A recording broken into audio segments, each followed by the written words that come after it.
हनुमान जी का अद्भुत, अनोखा और चमत्कारी मंदिर। यहाँ त्रिस्वरूप में विराजमान है राम भक्त हनुमान।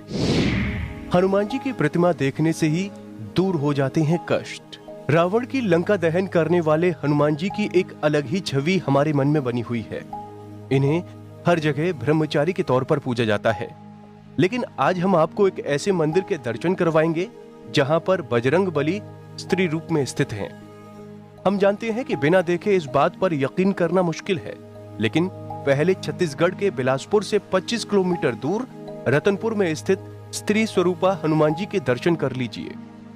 आपको बता दें कि रतनपुर में स्थित ये विश्व का एकमात्र ऐसा मंदिर है जहां हनुमान जी को नारी स्वरूप में पूजा जाता है। लोगों का मानना है कि यहाँ आने वाले हर भक्त की मनोकामना पूर्ण होती है। गौरतलब है कि राम भक्त हनुमान की प्रतिमा बहुत ही आकर्षक और अद्भुत है। प्रतिमा का मुख दक्षिण की ओर है और साथ ही मूर्ति में पाताल लोक का चित्र भी है। मूर्ति में रावण के पुत्र अहिरावण का संहार करते हुए दर्शाया गया है।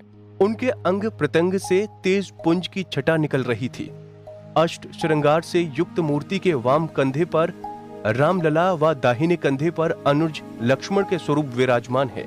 वहीं दोनों पांव में निशाचरों को दबाए हुए हैं। तो चलिए आपको बताते हैं इस मंदिर के पीछे की पौराणिक कथा के बारे में। दरअसल यहाँ हनुमान जी के स्त्री रूप में पूजा करने का विशेष कारण बताया गया है। कथा के अनुसार लगभग 10,000 साल पहले रतनपुर के राजा पृथ्वी देवजू को कोढ़ का रोग हो गया था। कोढ़ की बीमारी से लाचार देवजू ने विचार किया कि मैं इतना बड़ा राजा हूं परंतु किसी काम का नहीं।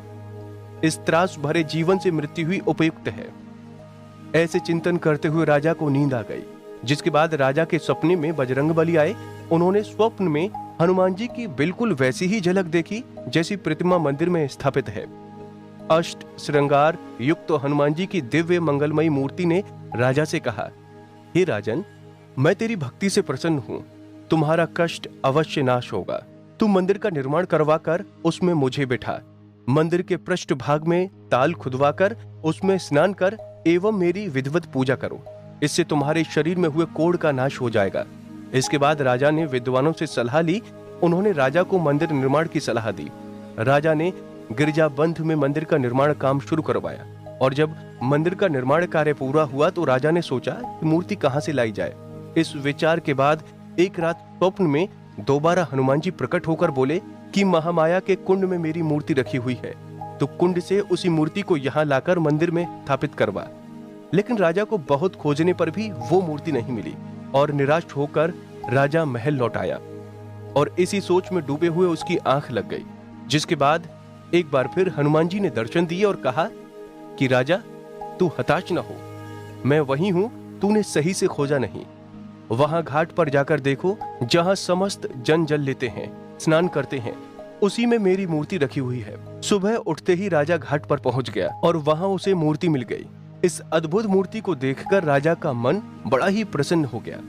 फिर विधि विधान से मूर्ति को मंदिर में लाकर प्रतिष्ठित कर दी तथा मंदिर के पृष्ठ भाग में ताल खुदवाया, जिसका नाम गिरजाबंध रख दिया। मनवांछित फल पाकर राजा ने हनुमान जी से वरदान मांगा कि हे प्रभु, जो यहाँ दर्शन करने को आए उसके समस्त मनोरथ सफल हों।